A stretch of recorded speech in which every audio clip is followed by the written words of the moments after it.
So what's existential shadow?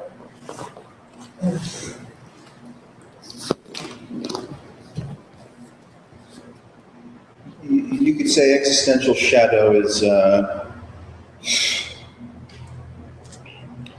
it's the wall that you can't penetrate, you can't medicate, you can't ameliorate, you can't make go away. So like the personality that just always appears? Well, No, I would say even like, the personality is somewhat superficial. You could say the personality is a cloak, you know? Yeah. So you're saying the existential shadow is like real? Is real? Yeah. It's like a thing that's not moving. Well, metaphorically, because what's real? What? We're looking at a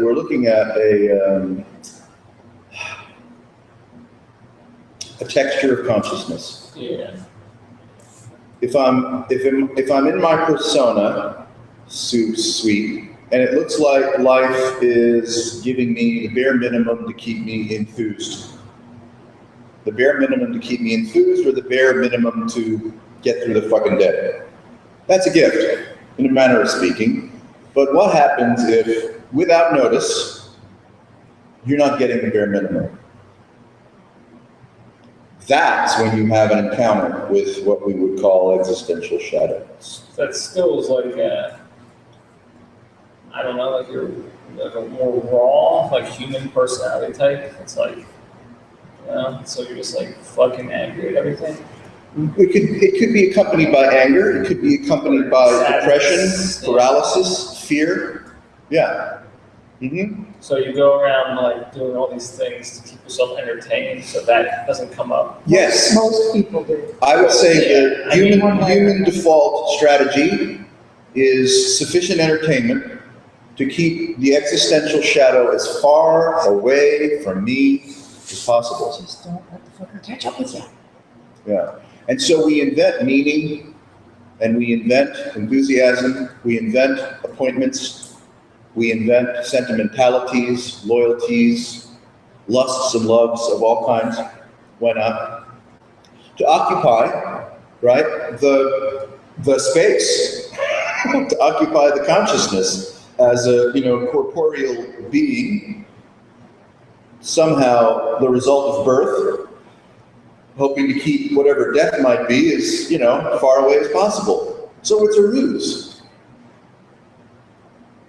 Yeah, I get the basic concept. I just had never heard or really thought about like having some sort of existential shadow that's always there working. Well, it's not a thing, so it's not like it's always That's what I'm saying. there. Like there's it's some experience that's there Yes, as a possibility yes, always, but right. Yeah. So looking at a so-called transition or transmutation of consciousness, whatever it might be, just for fun, we've heard of the dark night of the soul. So we're just using that same metaphor. Existential shadow, pain body, is just another metaphor for dark night of the soul, which is a crisis, in a manner of speaking, of self not getting the bare minimum to keep up the ruse. Right? Yeah. Okay. And then we don't want to feel that necessarily. We don't like to feel it or seek it. But it doesn't give a fuck. All right. As we go on a journey to consider the possibility of being untethered from even consciousness, to be freer than free. Not just to be free from or free of, but you could say a freedom that never had any one at all that could possibly have been encumbered. That free. Right? Otherwise, freedom becomes another accoutrement. I put that on my bookshelf, right? I wear the medallion, my meditation cushion. It looks like, fuck you, I'm heading to free. But that's an accoutrement. Then this goes perhaps a little deeper. it becomes a little more vital.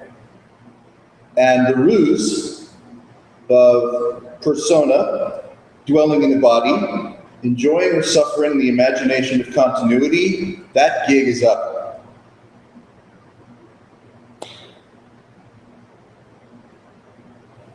Our reflex is to mitigate, explain, fight, bargain, just like the, 7 stages of death? Deny, finally accept, right? It's the same kind of, whoa.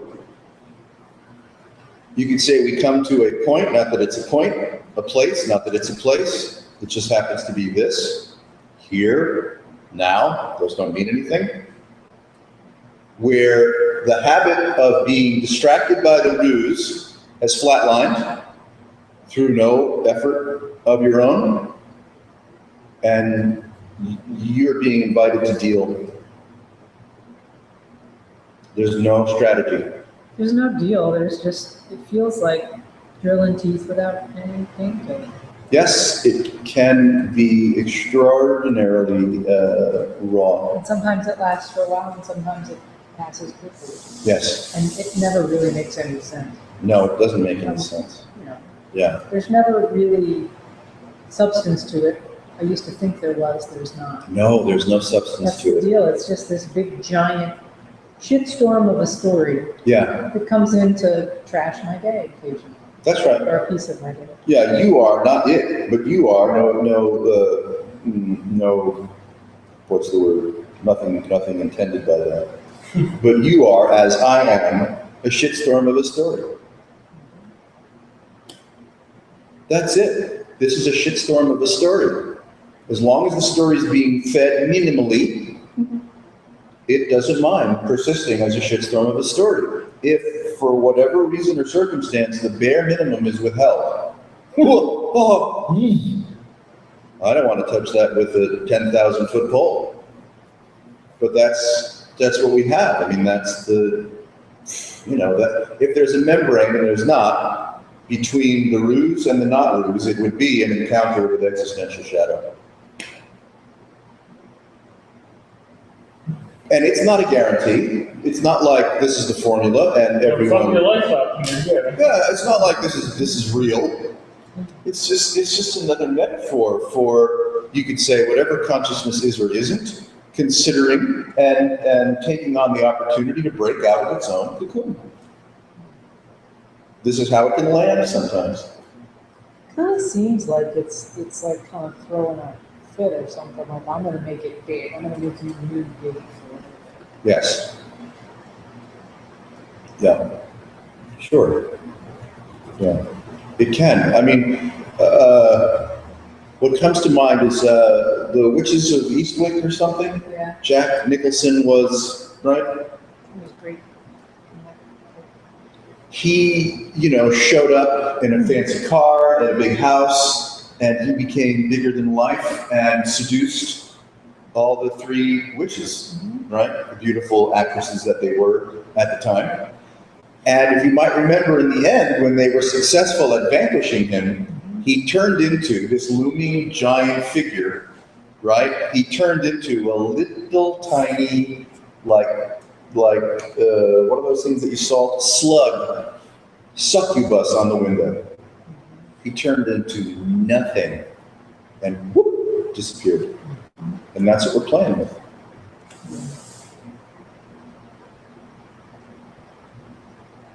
And because there's no actual space or actual time, there's only the apparent relativity of space-time, then something that has no substance at all can loom as large as a hurricane in your face.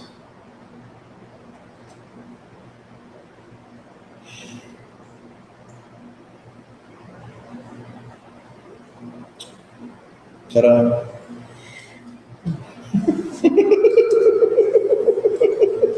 See, we still think, or you could say we insist that we're at risk. We don't give it a lot of, it's not showy, it's subtle.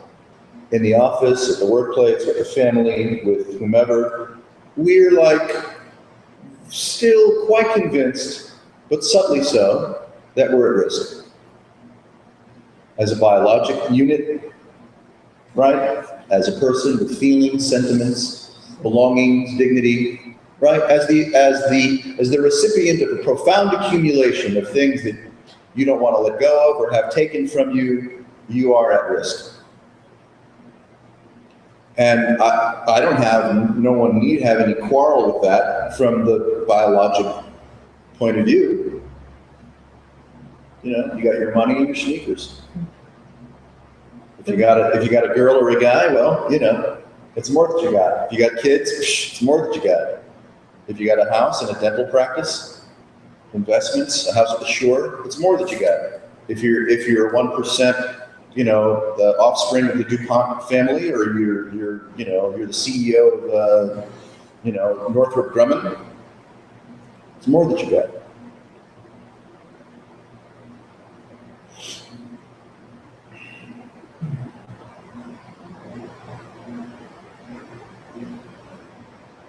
How is it that something that's no more than a story, like that sort of mental shitstorm, can cause such a feeling of at risk? I mean, it really is nothing, and yet it can puff itself up and convince you it's true. It's really funny from a scientific point of view, or from the point of view of, you know, something begats something, right?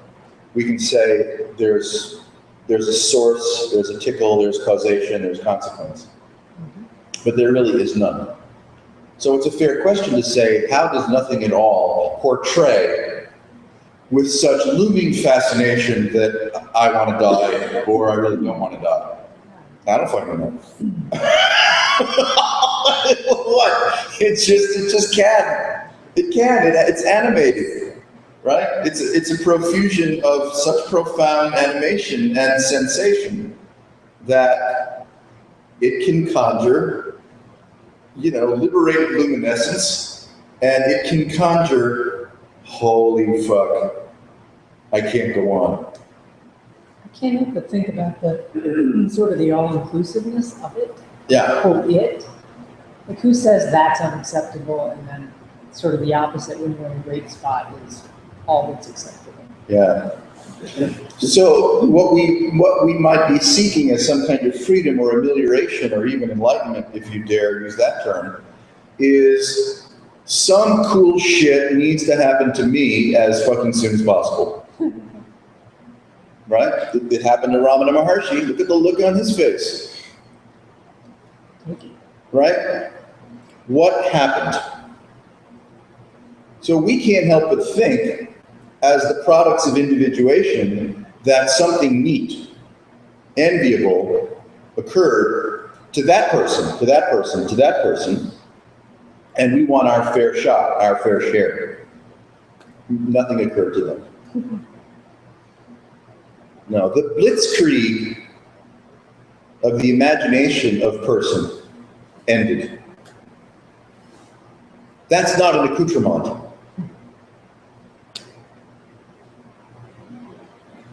Whatever this is or isn't persists in the way you could say it has always persisted, even though that's not saying much, because we don't know. But the fascination with the anthropomorphization of this as self inhabiting a body, bookended by time, that fucking goes. That blitzkrieg is over. I'll believe it when I see it. I'm with you, from Missouri. You're a show me guy. Yeah, I'll believe it when I see it. Yeah, I mean, I assume it's true, but. No, it doesn't even matter. Thank you. I mean, it doesn't matter that it's true. No, I mean, like, I assume that a person like Ramana Maharshi just hasn't, like, you know, isn't just lying, or, you know, I don't know. Yeah, well, that's fair. I mean, you want to give the sages the benefit of the doubt. Yeah. You know, I mean, fucking your Sagadatta wrote, I am that, right? But I'm not that. Yes. Quote, like that. Right. Yeah. I am fat. Mhm. Yeah, so it's not, I mean, it's nice to give the sages the benefit of the doubt and say, shh, man, whatever you're on, hook me up. the first Southern California tour that Peter did, when the hell was that? I don't know, 2009 or something. We were at a loft in like East LA somewhere. It took a really long time to get there from Santa Monica or something.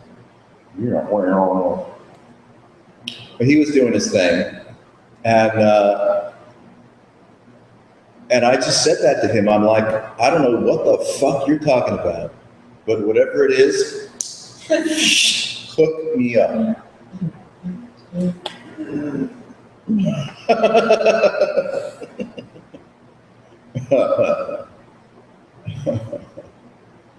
Yeah. This is liquidating. I mean, actively evaporating. It just keeps dropping out from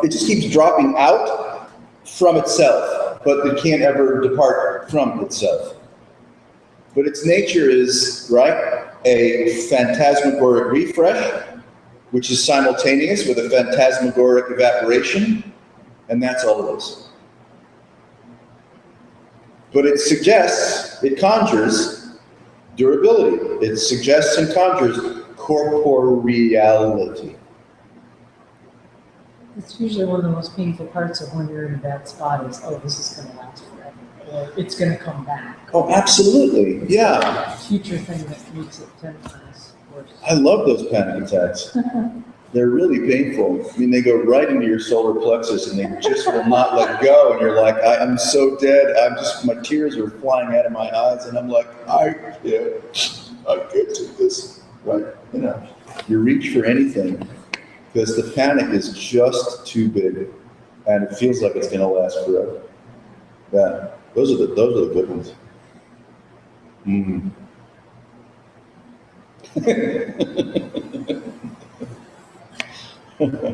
I mean, let's face it, some people have, right, depressive tendencies, chemically or otherwise, where that panic does get that loud and it does not abate for long enough that, a life is taken by their own hand. I mean, you can't tolerate that degree of panic for very long, even if you're successfully medicated. And that happens.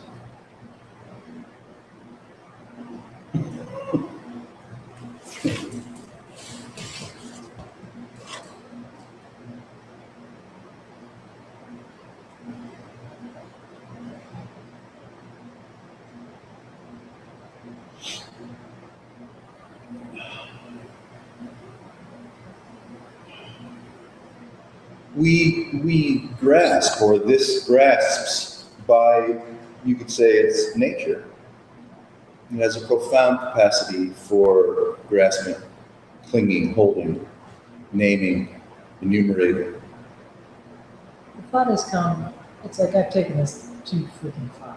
Yeah. No more judging it for shit. Yeah. No more like night sky shit. Like No, just set it back the all fuck down off. and go back to what I know used to work. Yeah, fine. And yet it's kind of not possible.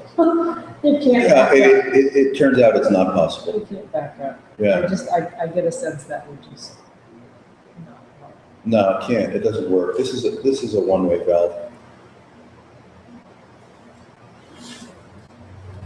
This is a tenacious corpuscle.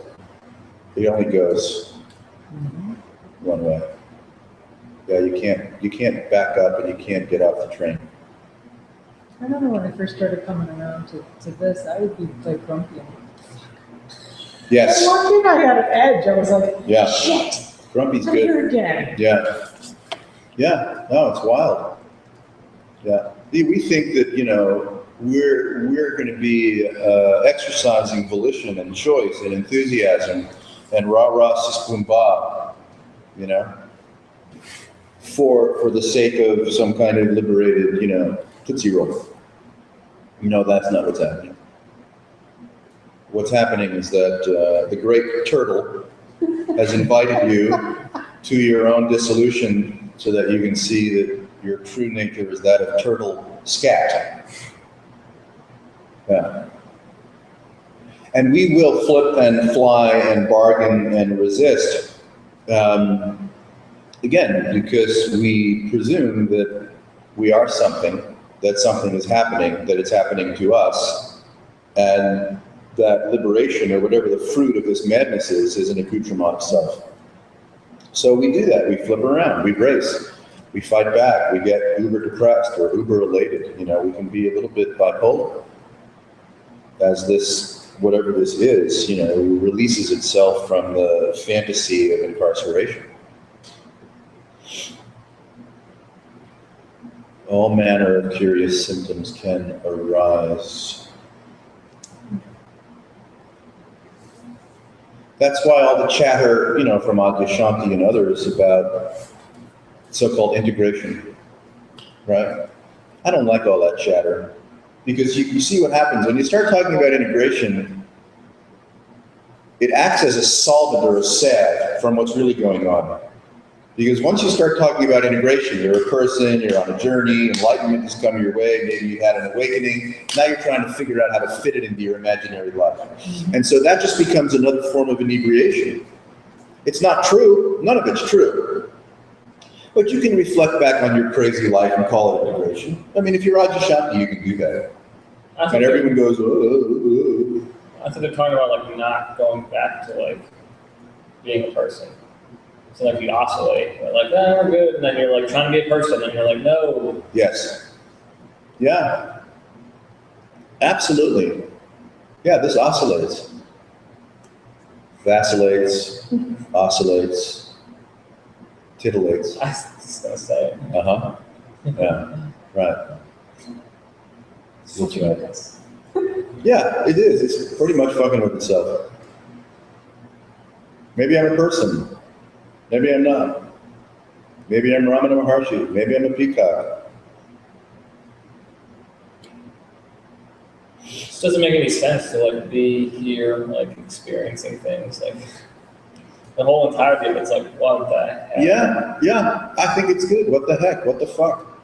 That experiencing is so? Give me a break. Who conjured that? The Big Bang? Hardy, har. I don't think so. It's as if this, uninvited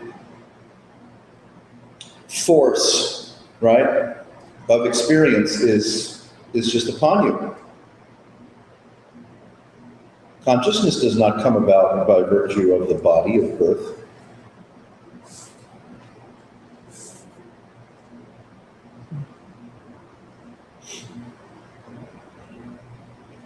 So what to do?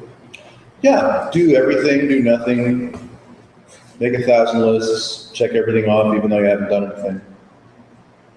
Well, yeah. Writhing is good. Warm bath, fine. Antidepressant medication, line me up. Yeah. It's all good.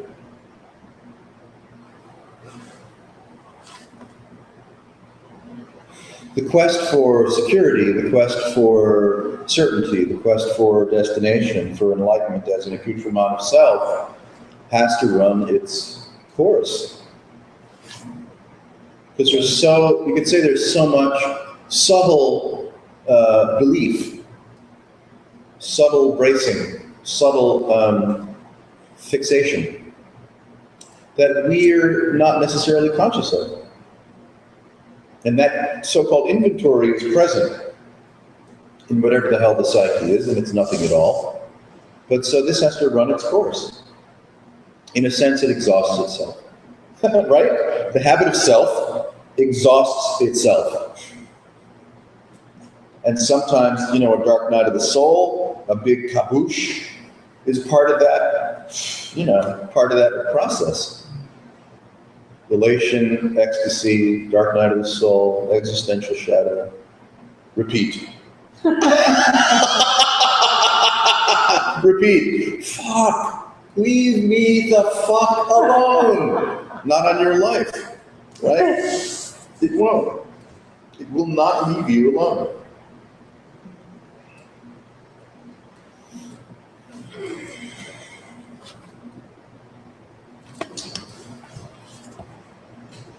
The genesis, if there is one, of what we can refer to as individuation is on autopilot.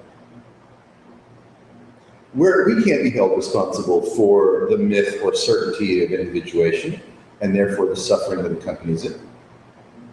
You didn't sign up to be an idiot, right?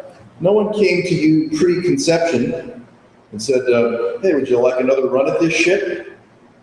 Before your parents make love, hopefully in a loving way, and you end up, going cellular, we're going to ask you a question. Are you in for the myth of individuation? It was the Apple terms and conditions. I didn't read them. Yeah, I see you didn't read them. You didn't read the fine print. You're about to be born and it's going to suck. Too late. But no, Mr. Wizard, no, it's too late. Boom. Down the chute. By the time you're 18 months or 20 months old, your God mind has become polluted by self through the natural profundity of name and form. Okay. So automatically, like, Yes. feel some hunger, you cry, get food. Yeah. Like, oh, this is how I navigate and make these things go away. Yeah, you start to associate, I guess unconsciously or semi-consciously, whatever an infant does, that certain behavioral outcries might result in a satisfactory satisfier, like nipple or food or dog or roll of toilet paper or dry behind, right? And so we're learning, you could say, the patterns of the appearance of cause and effect. Yeah, it's like object permanence. It's not there apparently when the infant is still quite young. Object permanence kicks in a little later. And object permanence, of course, is applied to self. Just that this is real? You're permanent. Yeah. If that chair is permanent when I leave the room, because I can come back tomorrow and find it, then so must I be. Object permanence has no discrimination between animate and inanimate objects. Well, it makes what your mind creates real in a pretty simple way. Okay?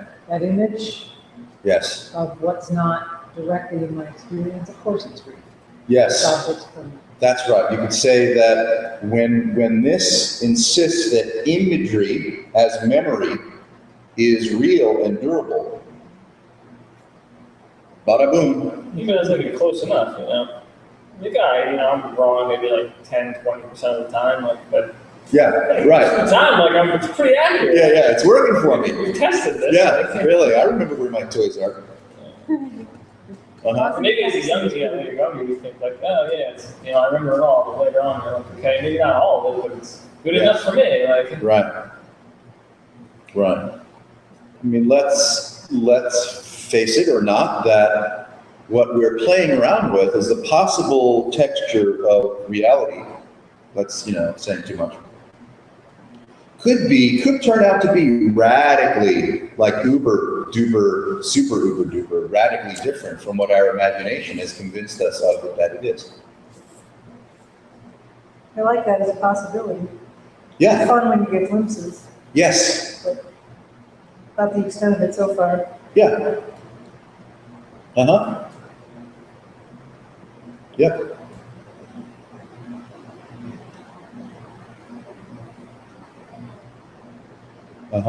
So you go back to, let's just call it the raw or unadulterated data field of what we're referring to as experiencing. Whoa. Like you said, how is this even happening? yeah. Why do I feel anything? Right? So you could say go, but it's not like you have to go because that's all you got. So you don't have to go to it. Right? It's like, whoa. You don't have to get on a cushion and do mala, japa or anything to get to what this already is. That would be foolish. So go suggests chill. Go suggests shut the fuck up and feel this.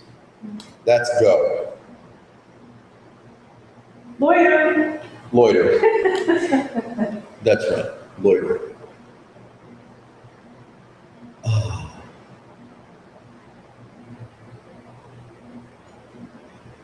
And one discovers, hopefully, no guarantee, or your money back.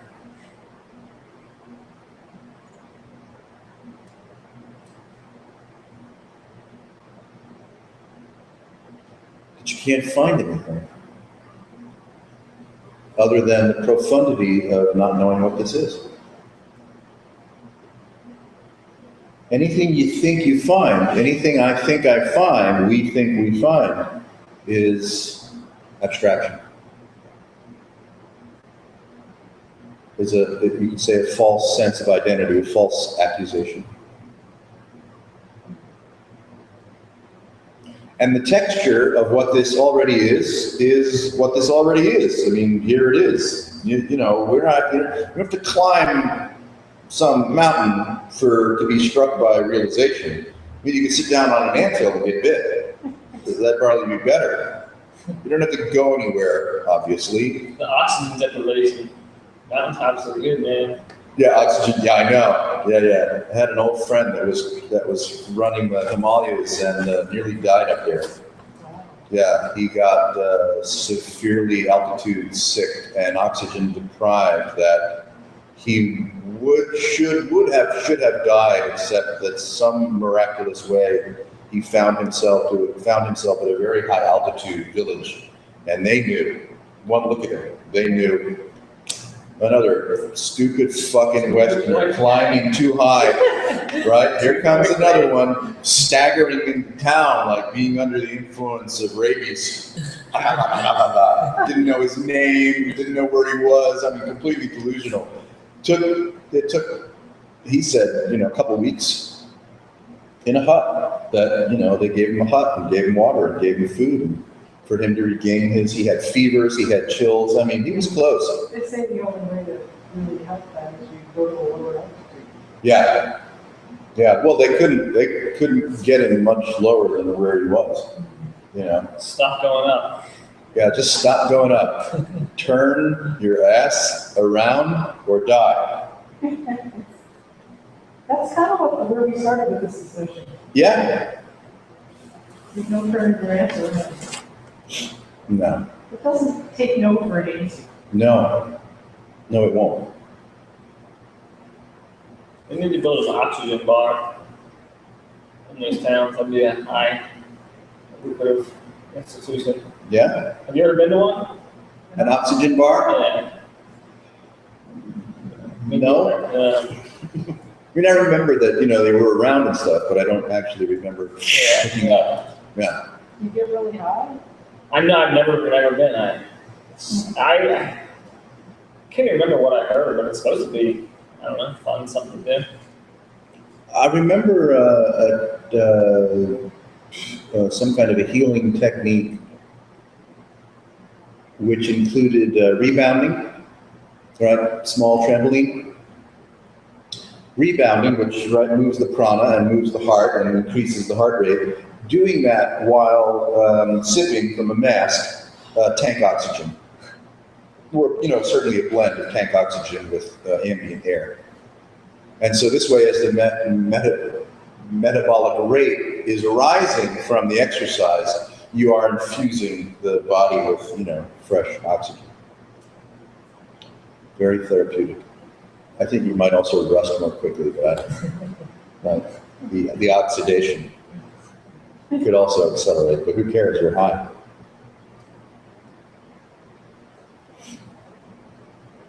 It's one of those good spiritual highs, too. It is. It's one of those good spiritual highs. Yeah. The becoming, the gnawing seduction of becoming is really, really hard to shake.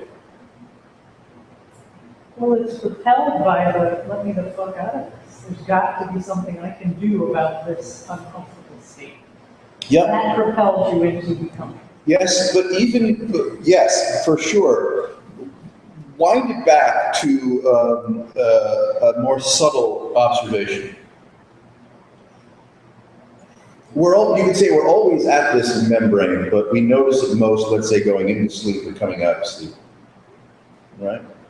Where you don't give a fuck about becoming.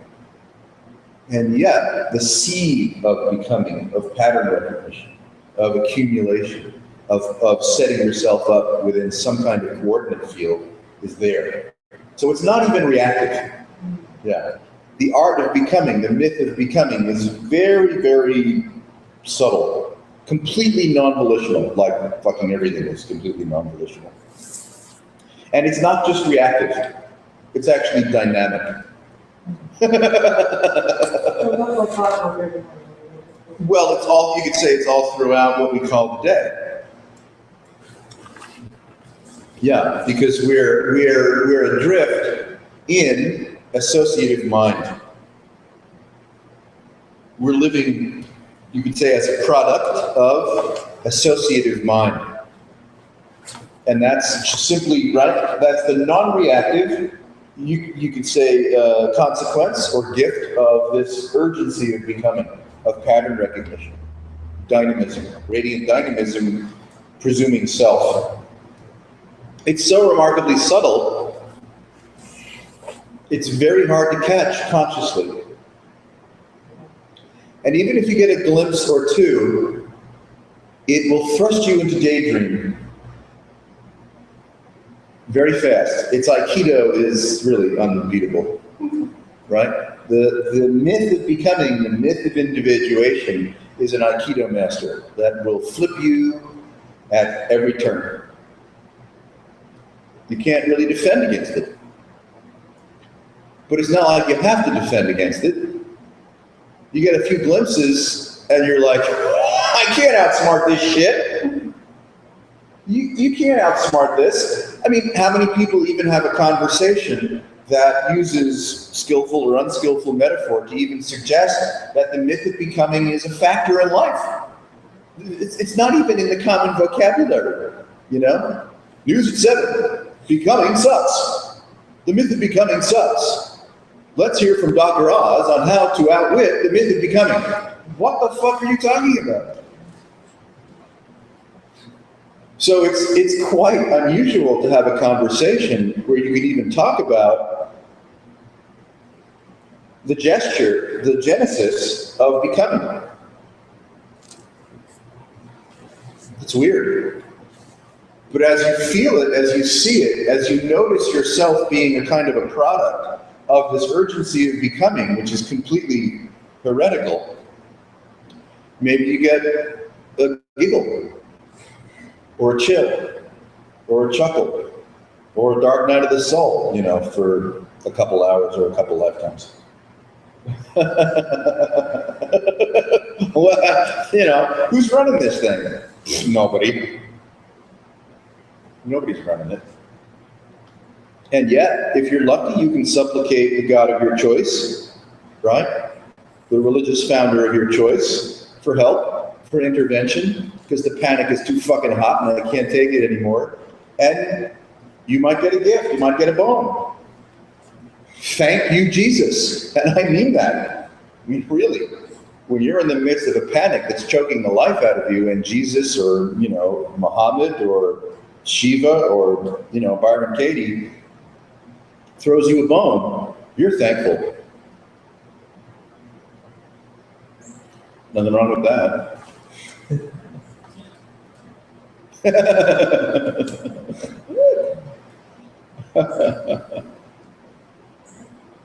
So you could say there's a genesis, metaphor only, of whatever this is or isn't, agreeing to individuation through what we call becoming, hallucination, space-time, corporeal incarceration, I, me, my.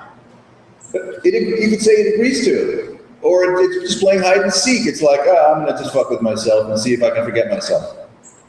Really, it's as simple as that. I'm gonna see if I can forget myself, because you could say I'm kind of tired of being myself. I'd like to see if I can forget myself. Now you're fucked, because it wants to fuck around.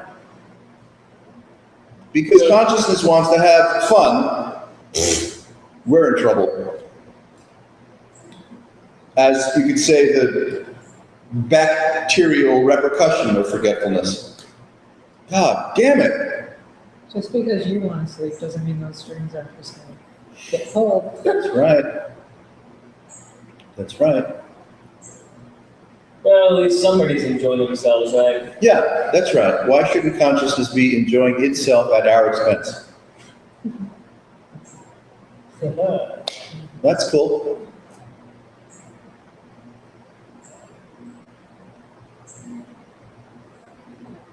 When we're dissociative through PTSD, through stress, right, through injury, that's a retreat into a kind of, virtual protective membrane so as to avoid further injury, psychic, physical, you name it, right? So dissociative response to injury or war or any kind of, traumatic incoming is, certainly a forgivable, understandable response to wall one's so-called self off from the unmanageability of way too much data imposing upon the body or the mind. So in the, what we call the myth of self-realization or liberation, what you could say is a functional dissociation. Or in a sense, you could say this game that consciousness is playing to forget itself at your expense, drops the can and goes home. And then what occurs in your so-called experience is the resolution of the myth of forgetfulness. So there's, you could say, a kind of dissociation is not quite right. Withdrawal is not quite right. Intimacy is not quite right? Miraculous recognition or revelation, it's not quite right, because all of those, right, they continue to imply, right, entity and genesis. Words, what can we do? Any kind of word that sounds, that we're enthused about or that we reject is still implying the suggestibility of agency, entity, and event. You can't escape that. And this is, can we say, presenting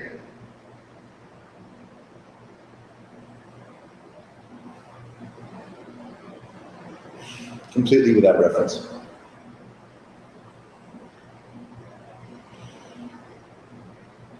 So that same curious force that you could say cajoles or seduces us to forget ourselves, itself, chills out. In the Hindu faith, you would say the Divine Mother cuts you, throws you a bone. You please the Divine Mother through appropriate worship, through appropriate, renunciation, through appropriate service, karma, jnana, bhakti, asana, yoga, Raja Yoga, and the mother says, good for you. You don't earn that. Yeah, no.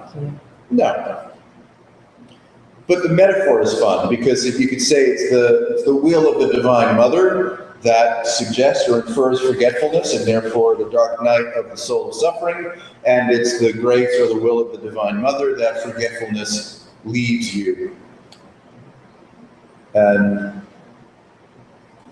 this.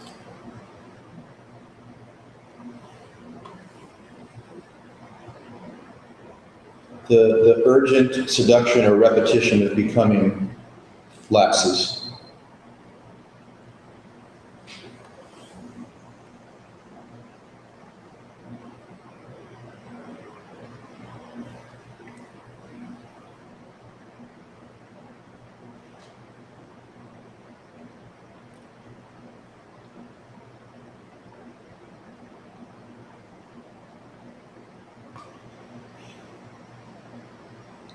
A different texture of loyalty occurs. Right? Instead of loyalty to self, as body, as person, as owner of belongings. The loyalty shifts. And this reveals itself to be without affliction.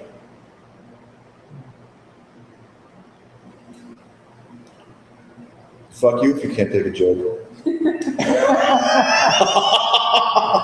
Who asked you anyway? Yeah, it just seems like I take it to the next level. Like, oh, I just need to shift my loyalty. So like, I know. there's like a me that's shifting, and it's like, Yeah. Yeah, absolutely. What is presented, I'm like, okay, I'll just continue doing what I've always been doing, but Yeah. it looks a little different this time. So Yeah. we're moving along now. Yeah. It's not working. Yep. Maybe next time. Maybe next time. What's fun is that you're always being presented, could we say, on a silver platter with next time. Every moment, were there any, is an absolute refresh of how about now? Different looking now. Yeah. Yeah. You know, I might have screwed up a moment ago, but here's a brand new opportunity.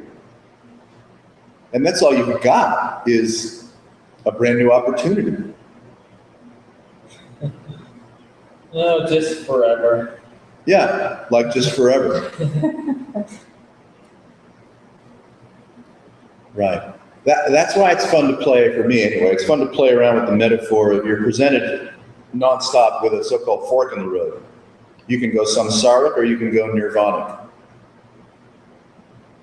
And the launching pad is where? Right here, right now, right here, right now, right here, right now, right here, right now. Nonstop. And it can present samsarically, which is the myth of individuation, the myth of becoming, and the quarrel and the bracing that accompanies that. Or it can go nirvanic. It's like,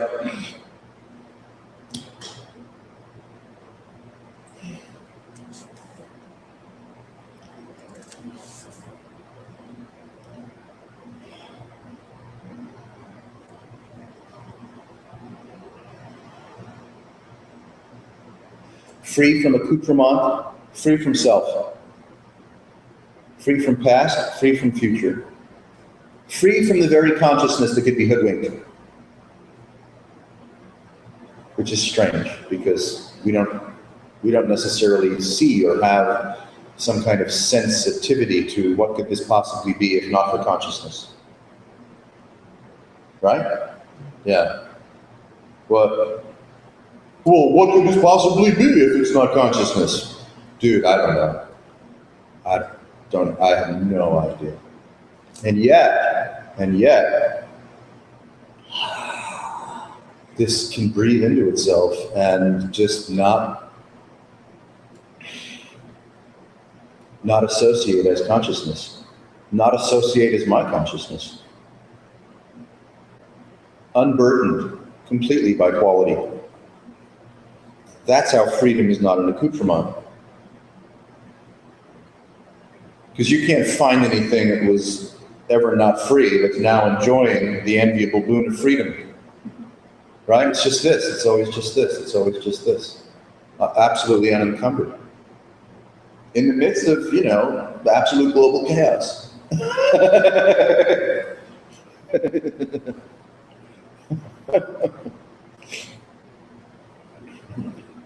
Goodwill.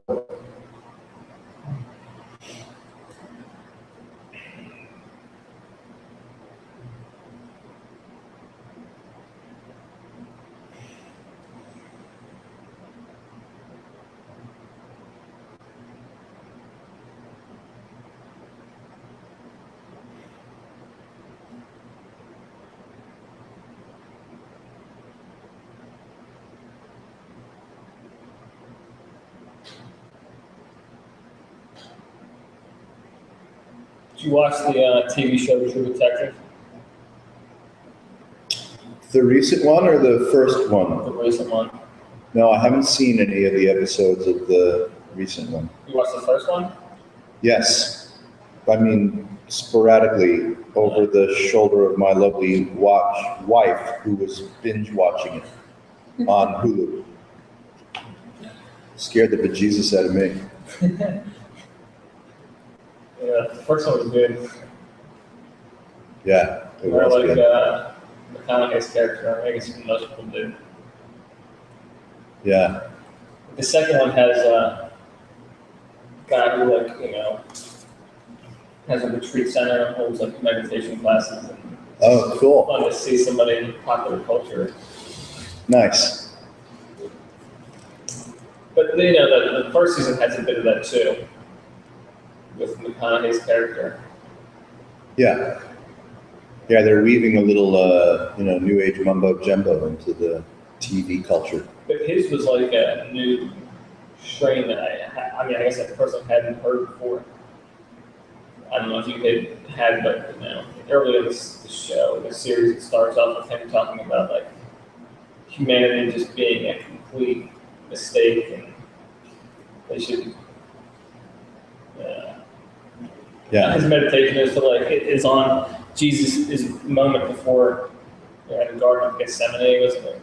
uh-huh, Where he knew that his destiny was to die. yes, That's what he thinks. Humanity's destiny is to die. He should walk willingly into that as Jesus was able to. I love it. Uh, Yeah, bold, it's bold. In a way, that's what we're talking about here. Yeah. The death of the self. That's exactly this, it's the Identifying dissolution. something other than the self, it's a death. Yes, yes, It's hypothetical bullshit when I talk about it, but that's, as far as I can understand it, what we're looking at. but yeah, from my point of view, it's a beam, right? It's a beam. Pizza? I don't look like anything. But I got a whole one there, huh? This is like the best pizza, not just in Boystown, but perhaps in the universe. This is a pizza that Jesus ate before he died. Well, in that case, I gotta have a piece. You should have a You didn't pizza. say that. Napkins. Where is it from? A pizza place down the street near the Acme Market. Oh, they sell beer there too, right? Yeah. Yeah. I think so. I bought beer there maybe 10 years ago. Baca Bistro or something? Yeah. Mhm.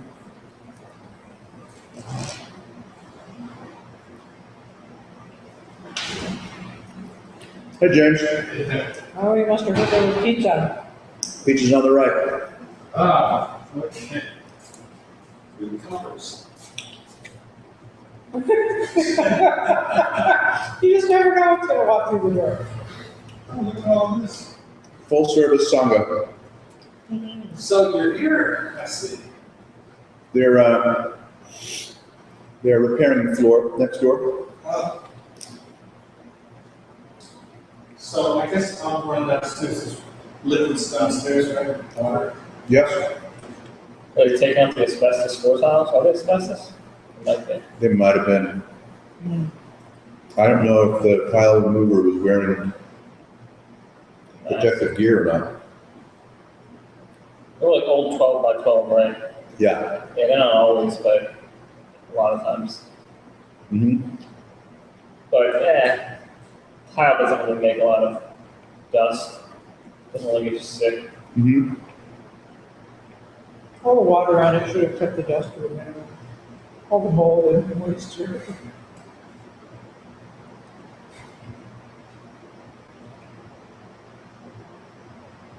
hmm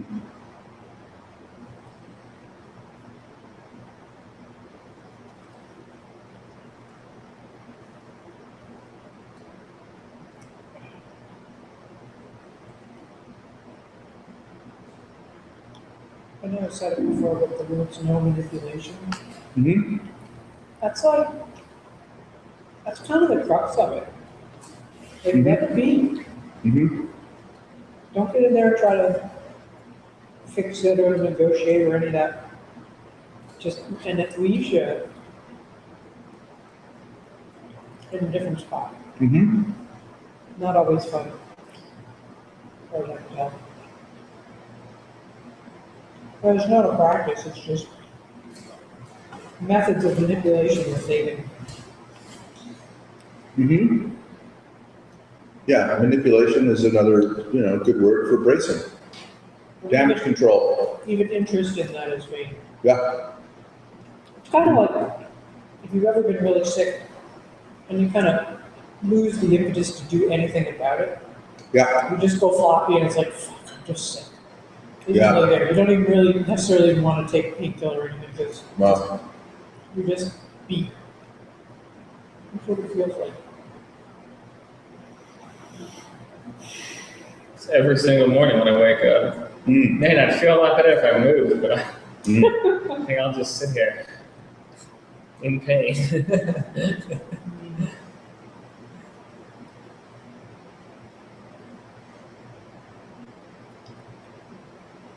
Is it because you do a lot of physical stuff at work? No, I just don't like the mornings. Not a morning person.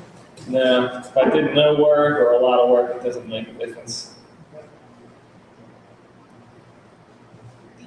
It doesn't matter if it's noon or 6 a.m.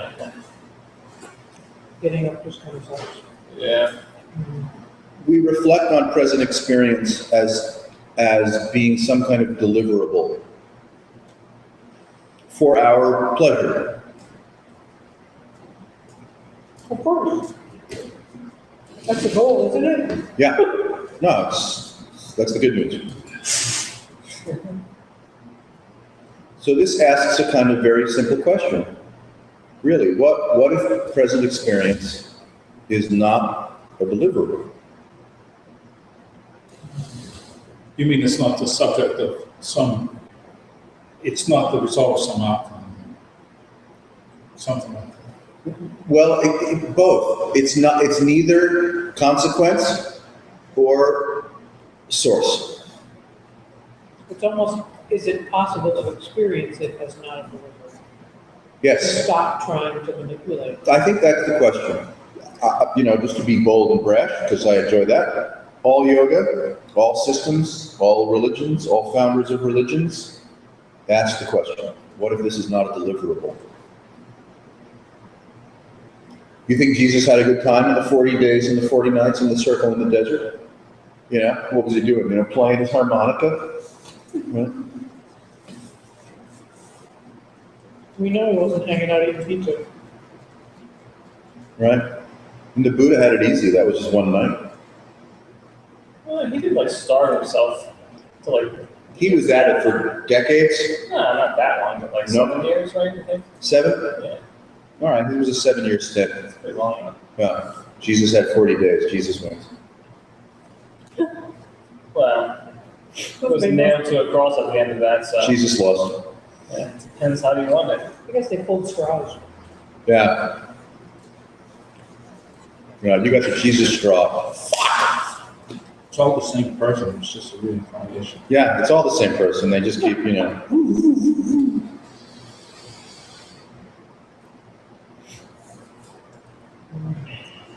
Jesus is my tread, just getting warmed up.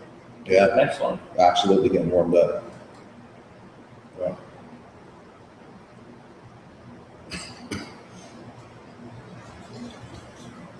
Yeah, I can't wait to see the look on the Bush's faces when they don't rapture.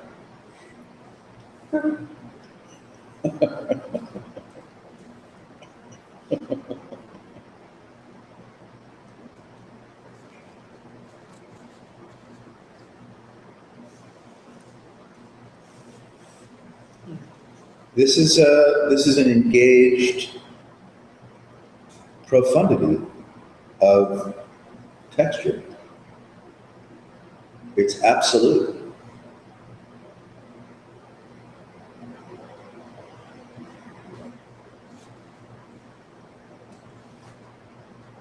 So all of the personality theories, psychologists, Yes. they're just barking up trees. Sure. I mean, they're functional within the right morphic resonant embrace of, call it the presumption of human, right? They've all been contributory, Sure.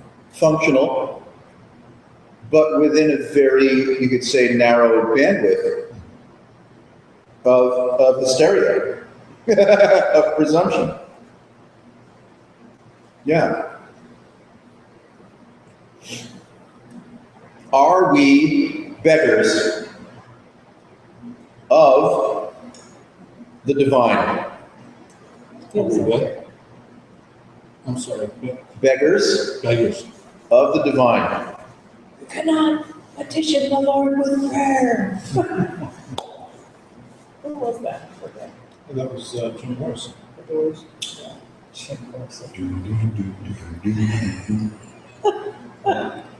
Petition the Lord with prayer.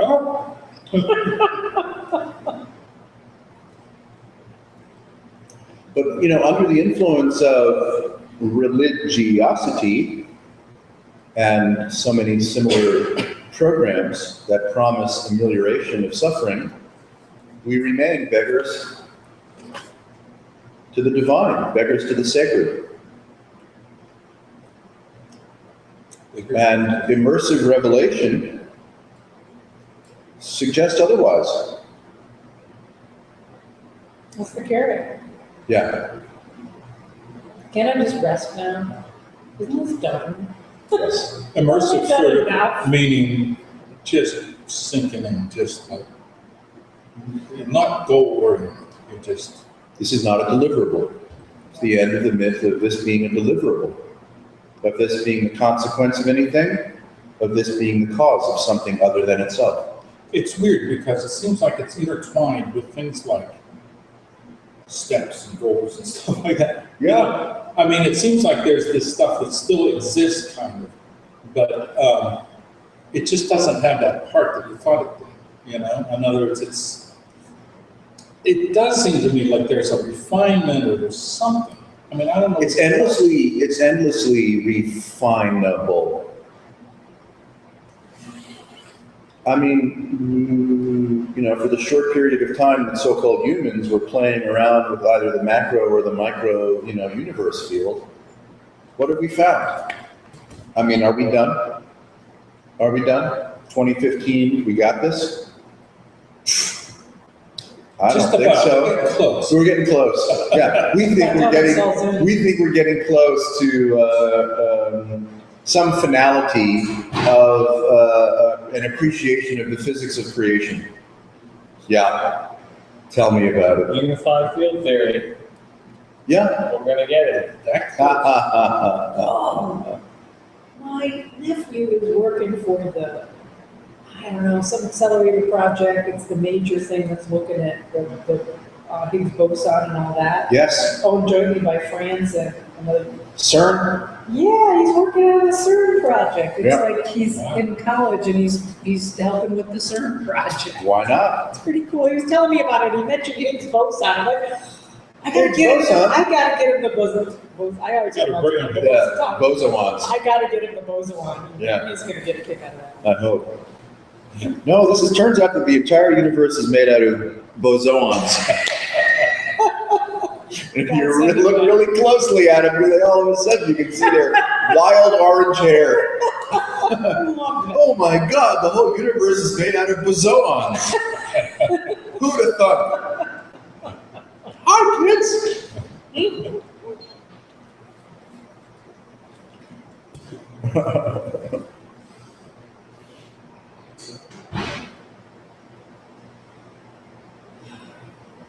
We need to hurry up over there and have some sort of accident so we can get superpowers.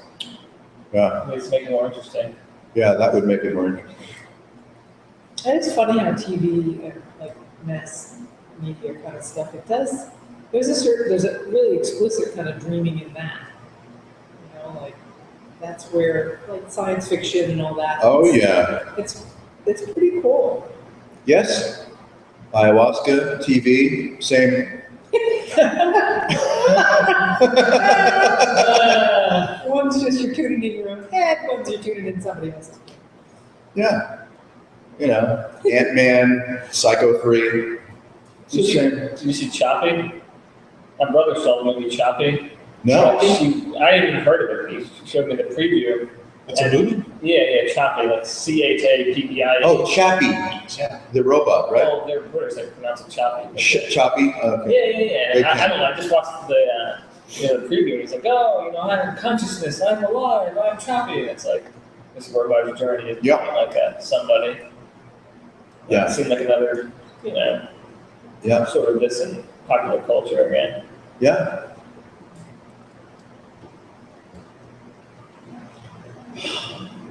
We're restless with becoming. We're malnourished by the ongoing presentation of the bright. We mistake the ongoing presentation of the bright as a majesty of absolute inclusivity, unafflictable inclusivity as self. And so the restlessness is, born. It's funny, that shitstorm that I was describing, Yeah. it's actually, it's almost like the self gets bigger. It's like the self goes and fills every niche of everything, and that's the misery. Yes. Yes. Yeah. Yeah, when, Paul Hederman wisely used the metaphor of selfing, that was, that's a revelation into what the mind is doing to create an imaginary, autonomous, durable being that suffers restlessness and greed and all manner of affliction. And that selfing can be manageable, like my life, right? Sometimes it can, we could say, shrink, and there's a few moments of revelation. Whoa. God, I'm not myself. Yes. Or it can inflate. Yeah. It's, considering this tendency to control, Yes. which is the same, really, it's Sure. an extra version of self. Yes. Just trying to get To the, to the root of it. yeah, this is the root. The root of everything. Yeah. See, we might be looking for ingredients, genesis, source, Yeah. Higgs boson, boson. I'm looking for a nice catchphrase. There's your catchphrase. That's Looking it. for a nice catchphrase. That's enough, yeah. Right. Yeah. See, it's too weird because whatever we're referring to as reality, who knows what that is, or this, whatever it may or may not be, is not operating as source, cause and effect, as consequence. It's not. It's dreaming. It's truly in situ. There is no source. There is no consequence. It's just the profound urgency of dreaming. That's why it's fun to, drive into a snowstorm at night with the flakes hitting the windshield. You're blinded, right, by a nonstop profuseness or profundity of impact. And you're completely disoriented. You can't really see the road because all you got is snow in your face, flake after flake, immeasurable, nonstop, no beginning, no end. And the interesting thing is, you turn the lights down, Yeah, you can see that. yeah, that's right. Part of the blindness is the headlights on the snowflake. It's like you're projecting so hard. That's right, because a snowflake is a crystal, right? Yeah. So it's a magnifying crystal when it comes to visible light.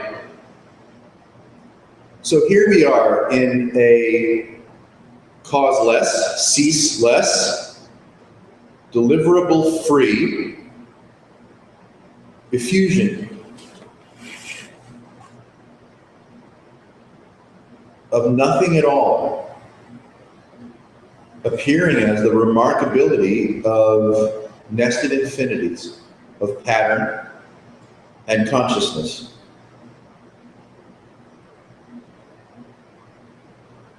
And, not that there's an and or a but even, leave it alone.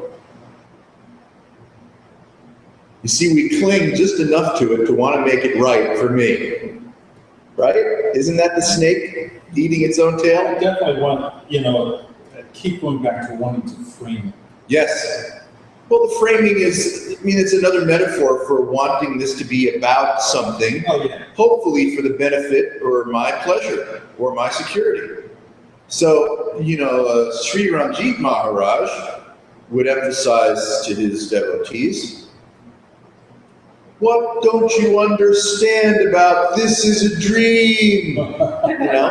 Or he would say cool things like, don't touch it. Yeah. Don't touch it. See, the moment you put your nose to the glass or your finger on it, the profusion, you could say, spreads osmotically, instantaneously, as self and other. Faster than you can say osmosis or Oz. So that's why his suggestion, again, metaphoric, of course, was don't touch it. Don't go in to fuck with the dinosaur. And once in, don't try to remedy it.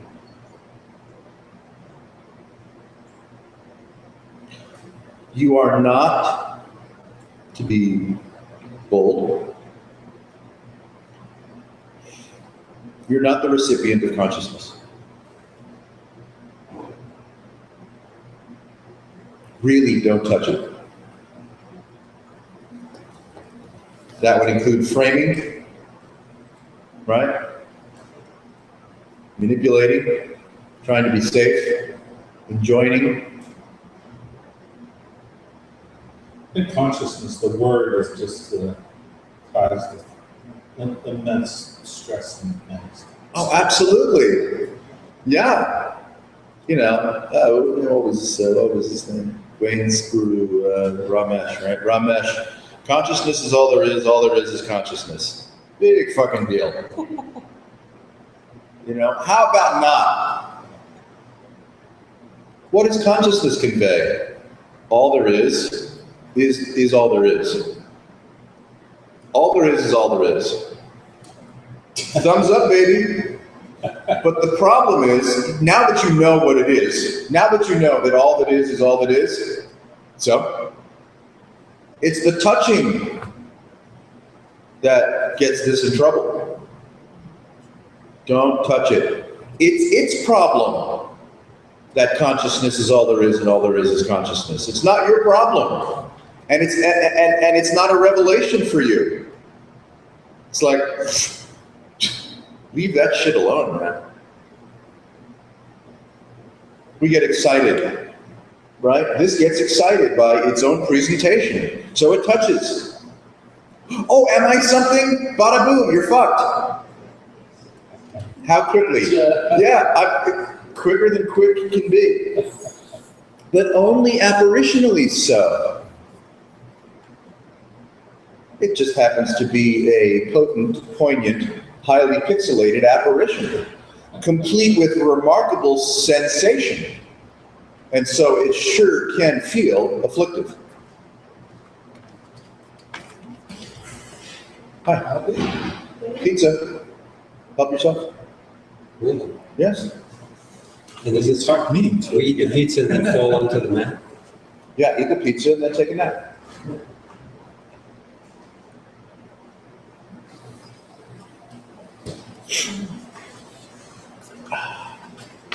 Remedying our disquietude is no solution for disquietude. That's why he said don't touch it. It just never works. No, it can't work. It's infinite negotiation, and so just set it down. Yeah. Negotiation. Yeah. You're a chess player, so Yes. trying to micromanage consciousness is like playing with Spassky. You're gonna lose. You're gonna lose. He's got you. He takes one look at you, the game is over. You place your hand on one piece, done. That's how good, right? That kind of mind is, in terms of seeing a profundity of pattern. 18 moves, 20 moves out from merely touching a piece. He's already seen how he's going to kill you. That's how good consciousness is. It's got you. You're dead. You're dead. King, done. How quickly? Right here, right now, you're done. You touch this, king dead. That's how quick.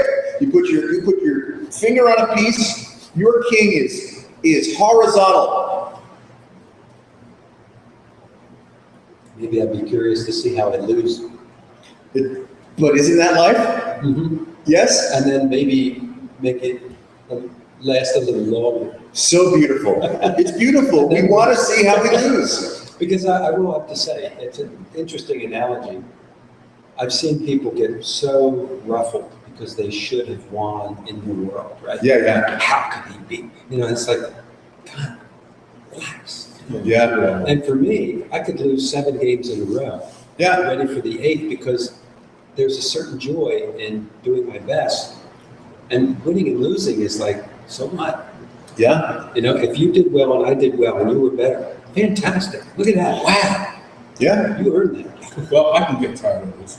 Yeah. Well, if it's, to me, if I'm like distracted, frustrated, attached to a strategy, I mean, this kind of fits in with what you remind us of too. If you have a strategy to, attain some state, Yes. you're screwed before you start. King horizontal. Yeah. Because the whole premise is, Yes. achieving Yes. presence somewhere in the future Yes. under certain conditions. Right. Well, that's that, right? See, the whole premises is that metaphor of you touch this, now you've got premises. The moment you've got premises, king horizontal. Who was that? Can't touch this. Can't touch this. Do. Can't touch this. Do. Can't touch. Touch or don't touch this, you're just being done. So if the strings are being pulled, touch or not. Yeah. Yes. Again, only apparitionally so. The moment we reach even a conclusion that looks like a fond surrender, not going to help. Next minute, you're gonna be coming in swinging. Yeah, that's right. That's right. You can put on your gloves a second after you've agreed publicly to surrender. Really, I surrendered. Really? Oh, I'll put it up. It's grinning all the way through. Yeah. It's that grin all the way through. Either Screening? What's that? it's grinning, Like a Cheshire. Like a Cheshire cat I'll explain. I really think. taking you out.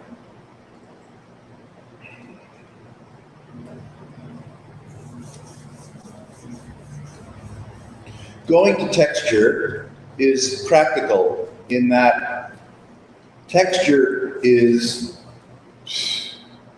that this is so vibratory, diffuse, open, strange, shamanic, irrational. That's texture. Going virtual to metaphor, to mind, to cause, effect, and justification, that's heresy. That's abstraction. You can notice the difference as a yogi, practicing yogi, hatha or otherwise. Texture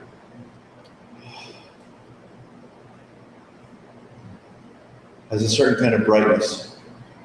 Texture is punctuated by availability. Texture is punctuated by inclusivity. Texture reveals release from clinging, grasping.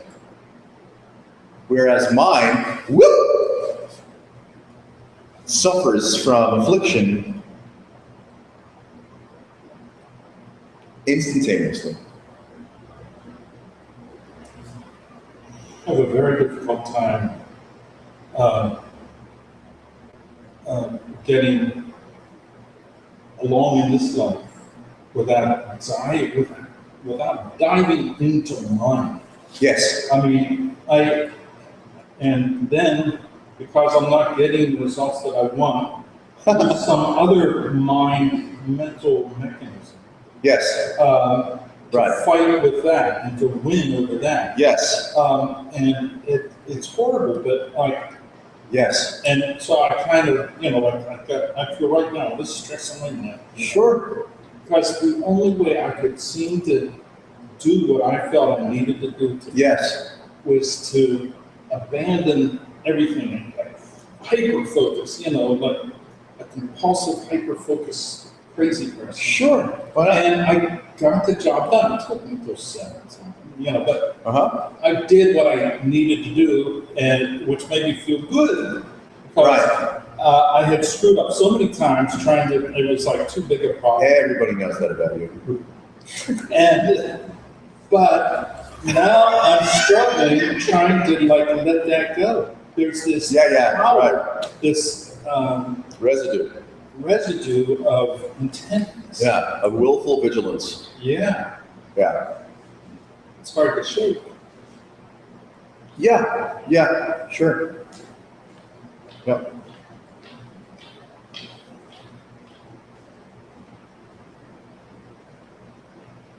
Go to texture. Don't quarrel with mind or what's appearing in it. Don't resolve it. You really have to shift out of the loop of mind to go to could we say go to a different ballpark. Don't play with the Cubs. Play with the Phillies. If you stay at Cubs Stadium, you're going to remain in shoulder raised, right? Willful so-called intentionality. Just leave the stadium. Drop your bat. Throw your jersey. Go to another stadium where there's no game. Go to texture. Presence. You don't have to resolve the so-called aftermath of what might have appeared in your experience as vigilance, focus, quarrel, right? Some kind of practical violence that you may have perpetrated on yourself to get a task done. It doesn't matter. Yeah, no. Right. So, yeah. Seeking resolution for affliction can only reinforce the myth of affliction. No crime. It's just a loop.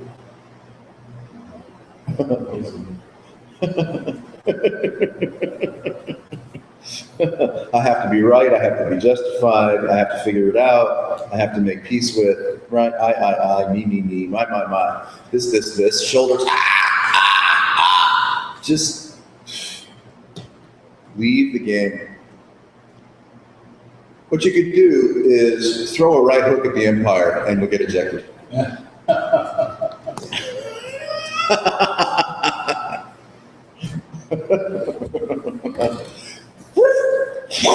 Out you go to the locker room. Get out. Plus, you'll be fined.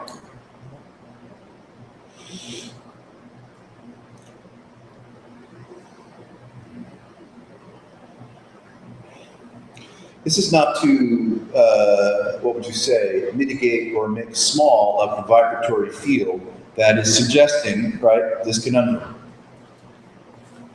So the vibratory field that is suggesting or inferring a certain kind of conundrum, it's not really a problem. It's the meaning, right, associated with the vibratory field as self that suggests, the gripping. So the Course in Miracles, now I'm an expert on that all of a sudden. I went to one program the other night, I found out everything.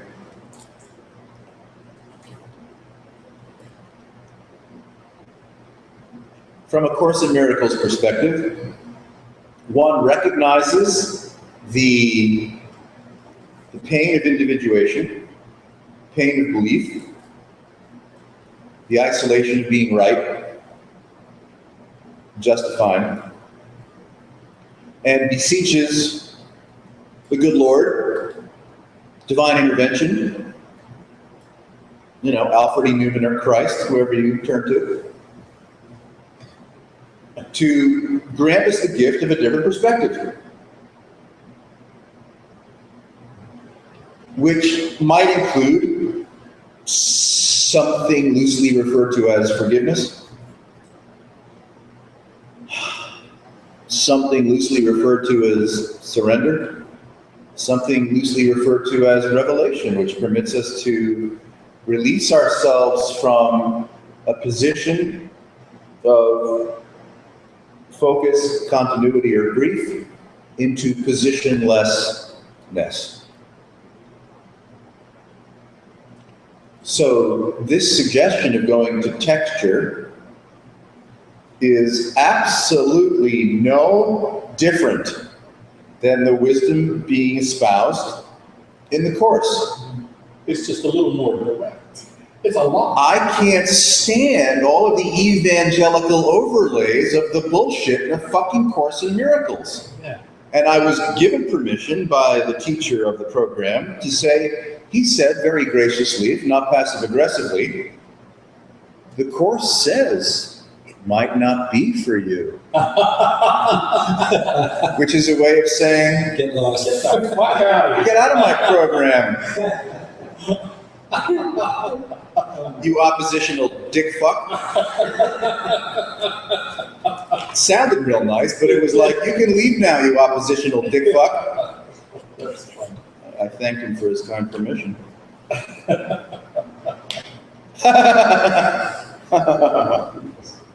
Well, if the Course in Miracles says it, It's got to be true. The Course in Miracles is second only to like Rolling Stone.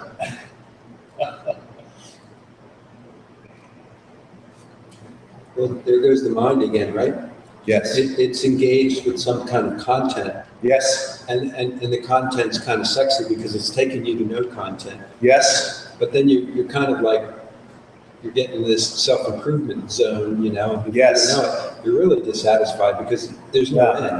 Yeah, there's no, see, It's the endless road. yes, it's a loop. It's an endless loop because there's no end to self-reference, right?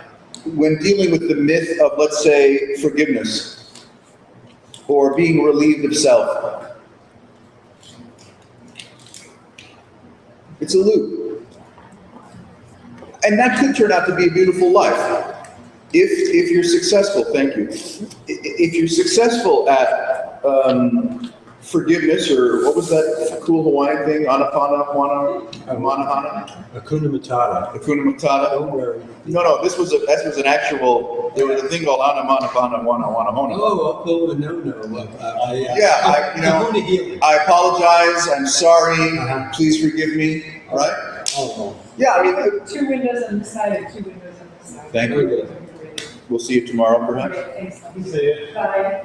Yeah, so that's another beautiful skill of activized forgiveness, which turns out to be kind of like a mantra. It creates a zone of relaxation, perhaps wonder, non-affliction, which could turn out to be like metta practice. I mean, completely lovely, completely transcendent. And if you remember to do it, or if you're turned on by it and you practice it, you could probably get really, really high. You could probably receive money for assisting others with the transmission of the practice. yeah, there's a lot of sticky business when that comes to that.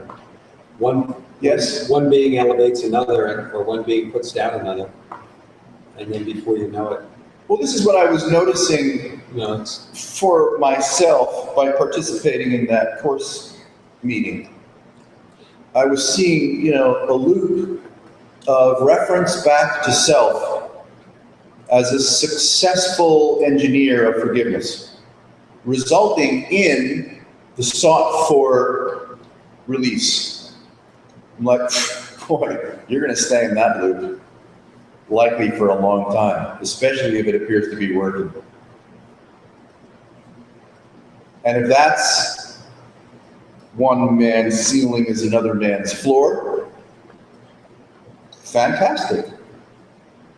It's really kind of up to you, me, whomever, to apply your own bizarre personality, sentiment,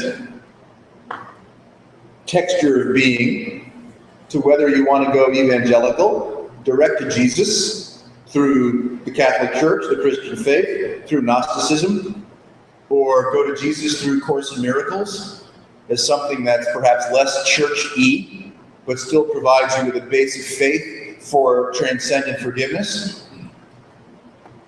Or you might drop that altogether and do it no frills. I have a feeling that if there's an album and you're the tone arm, you're going to go straight to the center. I think so. Yeah, really. No grooves for me. Yeah. I hear you. That's a great metaphor, yeah. Funny, you're thinking that. I'm thinking of this Escher type, you know, where it's stuff going down It's there. constantly going up. Yes. And I'm seeing Jack going over, well, just flying off in the middle of the. Fly off the stairs, baby. There you go. Yeah, start walking upside down and just fly off the stairs. Catch me if you can. Yeah. Transhuman, you know, has the benefit, the tickle of being kind of evocative. Because now it's not just the resolution of the myth of consciousness, so it's palatable to me. Whoop! What was spoken about during that course meeting was a comment that I was very, very happy to take umbrage with, right? Privately. Where it was suggested that being with God on a, call it near nonstop basis for the remainder of your life is more or less impossible. Which is suggesting that the entire cultures of liberation, of awakening, of enlightenment, of Kensho, of release from self is impossible. That's how I was like. So like, all of those cultures and teachings, Gnostic, non-Gnostic, dual, non-dual, that suggest liberation could turn out to be what the nature of reality is impossible.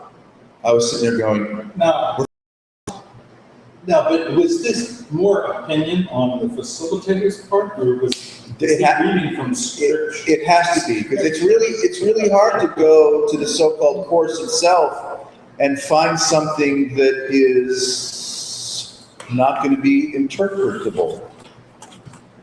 And so the next best thing, considering enlightenment's off the table, I mean, you know, think of it on the toilet once in a while just for fun, but I mean, don't be serious about waking up. It's impossible. So the next best thing is to go to Anapanawanawana, is to you know, intervene with forgiveness so that your mind is at peace. I'm like, no, I don't want to do that. It's not that I refute the viability of forgiveness as a path of release, but no, I want to go impossible. I want to be like Tom Cruise.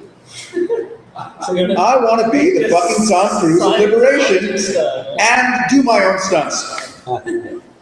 I thought just wanted to be a Scientologist. Yeah, Yeah, we didn't think of that. That would have been a great introduction to the last Sunday.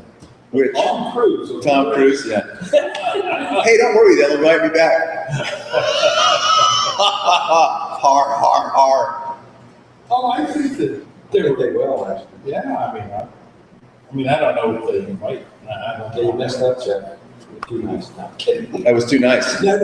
It I can change it that. was excellent. It was excellent. It was fantastic, actually. That's good. When we're all Yeah, because it is an invitation into presence. Even their presence is elusive when there's a person that's jockeying for position, for presence in a way. I mean, that's the kind of the funny thing about it. I wasn't really that clearly focused on the aspirant within Yeah. as perhaps a point of irritation. Yes. You know, that could be looked at Mm-hmm. and be amused by, as opposed to, well, that's a given. This self is evolving into a much better state, and you know, really, to where I could mess up royally on a given day. Yeah. And I could be over it, actually. And this happened today. I Yeah. kind of lost it.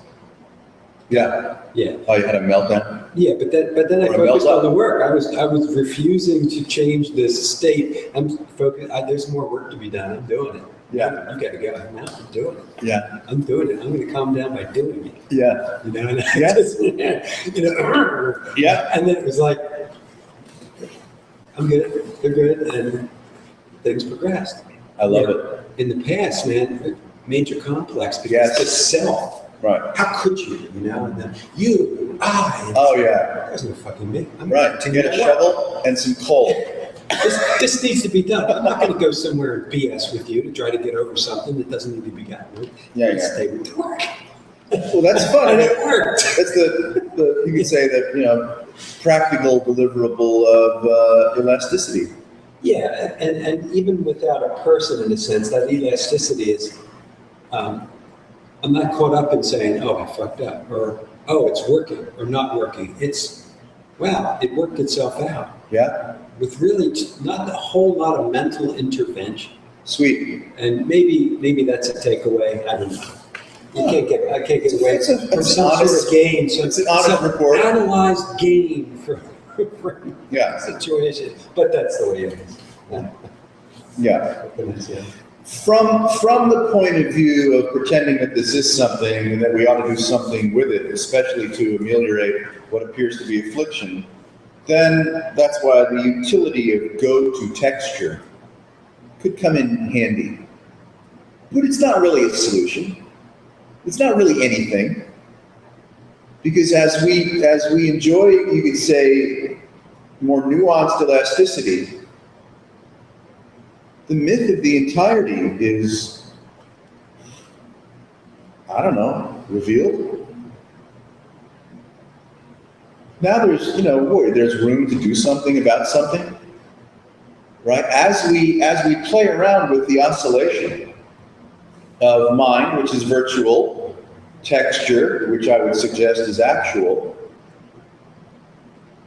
makes more sense to whatever we think we are. And shamanically, we, start leaning in the direction of actual. And here's an example, not that there need be a deliverable, of greater sense of elasticity, more efficient sense of forgiveness, quicker transmutation of, bracing, relaxing into openness.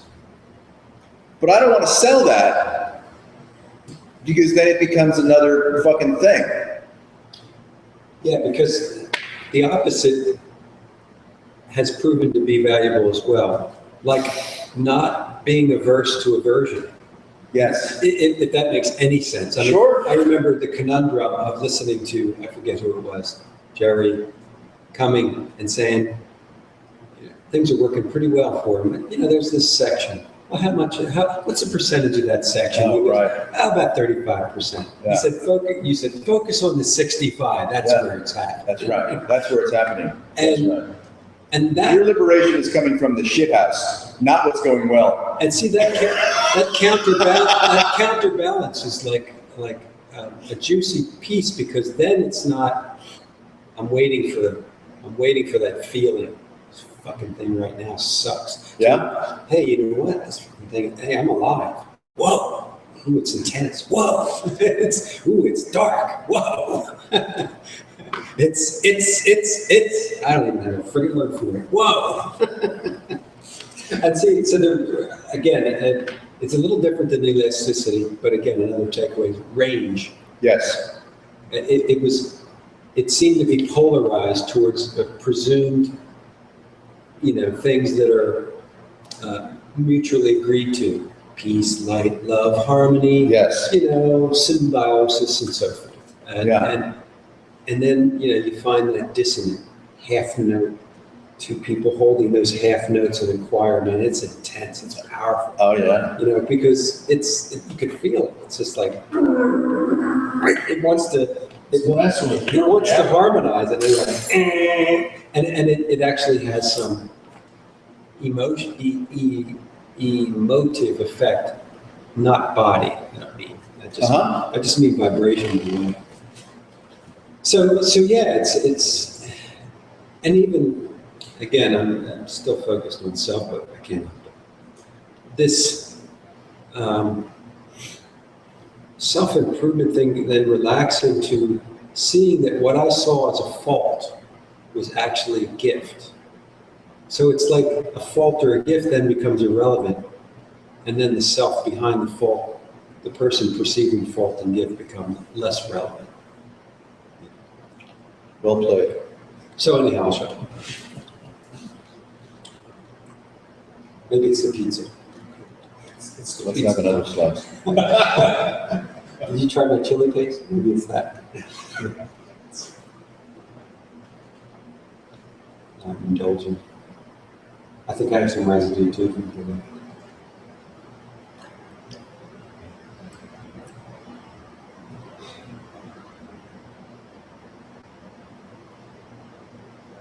I do like where it's like textured, because it seems like the more you can nail something down,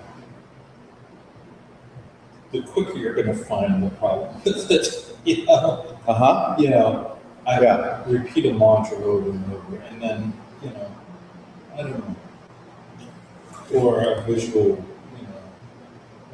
sight, word.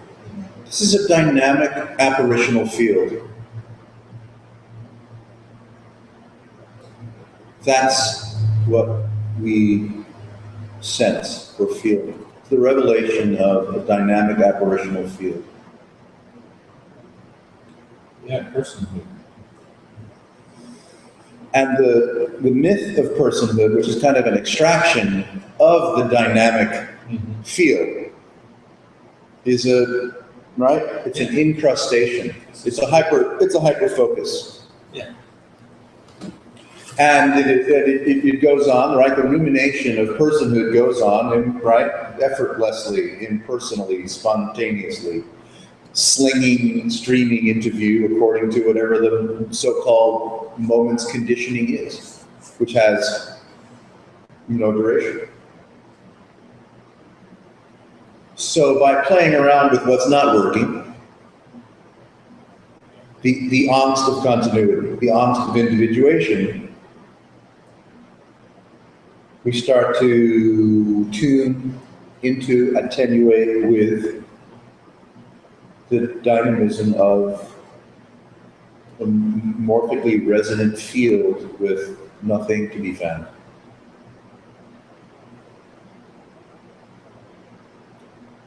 You can't even call that an identity.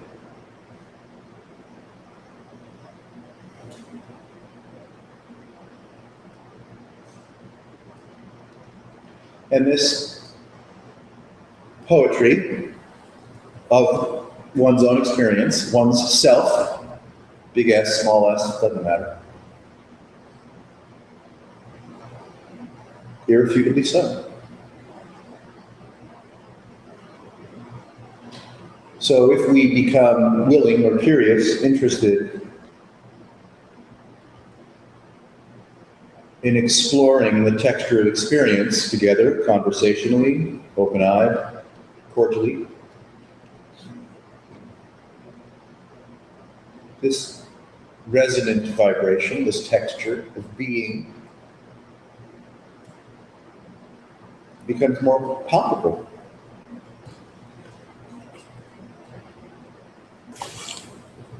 That's the shift in loyalty.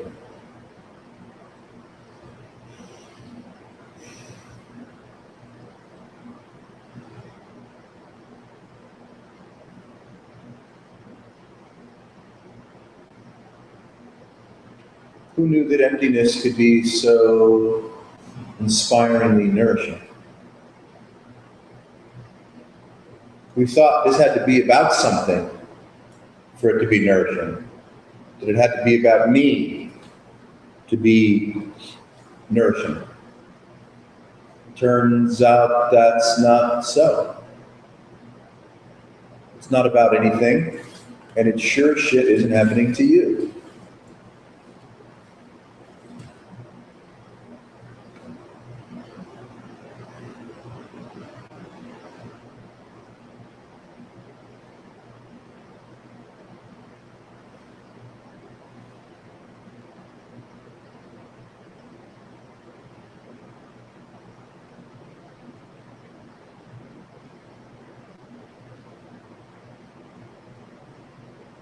So it turns out, if I can be so blasphemous to counter the conclusions of a particular Course in Miracles teacher, what was said to be impossible turns out to be all that's happening.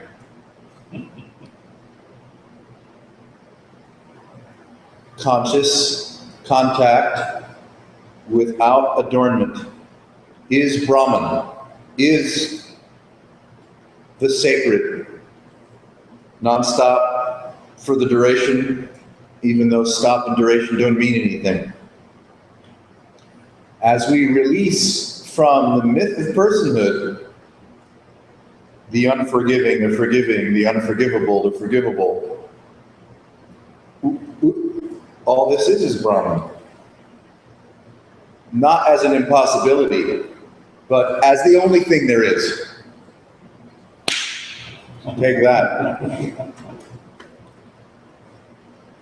Yeah, I think that there's just, most facilitators just can't do it justice. I mean, that's my feeling about Course in Miracles. Yeah. Now, it can be quite amazing, in my experience of it is. But it never seems to get legs because you don't lead like the way we lead here. It keeps looping back to the person. It always does. And loops back to the practicalities or the good hair day for the person as a response to suffering, as a response to what's referred to over and over and over again, and I can't stand it, ego. Which of course is shorthand for this isn't real.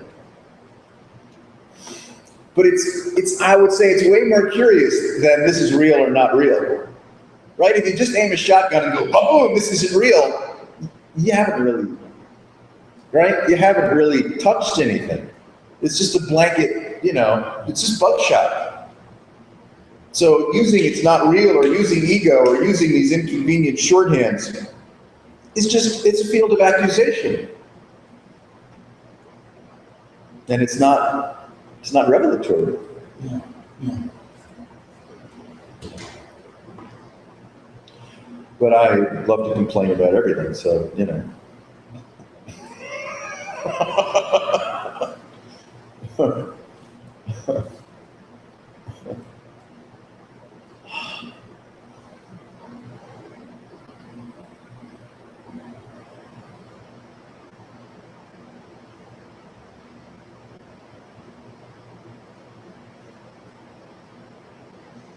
See, by texture, we're taking the whole entirety of this plenum, not just as the body, but as the, let's say, the locus of luminosity, right?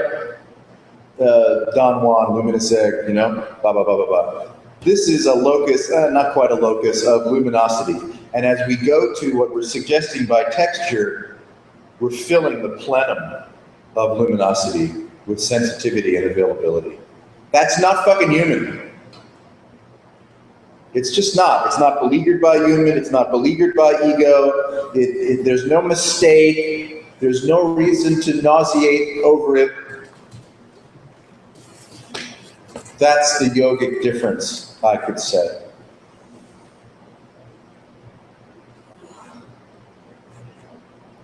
Mind is the shorthand for I'm fucked. Yeah. But texture, right? Radiant, luminous, vibratory presence without explanation, without justification, without having to defend anything or becoming anything, has its own signature, has its own profundity. Mind is simply a remora on the shark of self. So I have a question. What actually interfaces with this amazing, what the fuck? This- Interfaces would suggest there's something other than this amazing. Right, but that wowness, that, oh shit, or whoa, Yes, you know what I mean? yeah, The experiencer of texture, the discernment. yeah, Yeah, I know. from dull to wow, Yeah, you know, or from Yes. tight and contracted in some sense, yes, uh, available in some sense. Yeah. To a greater Well, bandwidth. that seems like the human just before leaving, you know, or just as leaving, you know? Yeah. It's like the special. sure, yes. Yeah, luminosity wears a cloak of self. Right? Luminosity sheds cloak of self. Wah. That's what. Do I know? I don't know. Right? You make up your own metaphor. It'll be just as good as anybody else's. Then you hear Schwarzenegger in your head, I'll be back. I'll be back. Yeah. Right. The voice of misery. The whole like human thing, you know, transhuman. Yeah. Somehow I'm going back to taking a little diversion today, going into Facebook, and there's this cockatoo, a parrot or something like that that's out in the wild. Uh-huh. And we're out, I don't know, but he gets a cup, he finds this cup, he's yelling into this cup, "Roar!" And just to hear how it sounds. Yeah. "Roar! Yeah. Roar!" It is the most hilarious thing. That's great. And it's just like for That's us. It's just for the joy of it. That's us. Yelling into a cup just to hear how it sounds. Yeah. Or you could say, another beer, please. Yeah.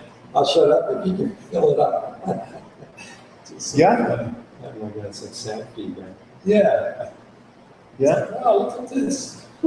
It's like 2001, you know, ding, evolution. Right. Apes and an obelisk.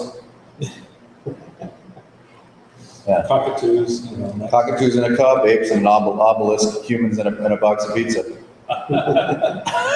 It's all the same. Sounds like art. Essays.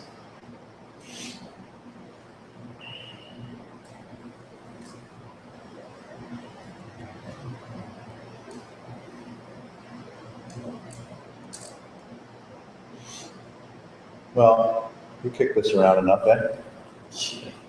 Why are you in this location? The floor next door is being repaired, The so floor. we were invited to meet here this evening. Oh, okay. Thanks, everybody. See you next time. Thank you. All right, chums. Right on.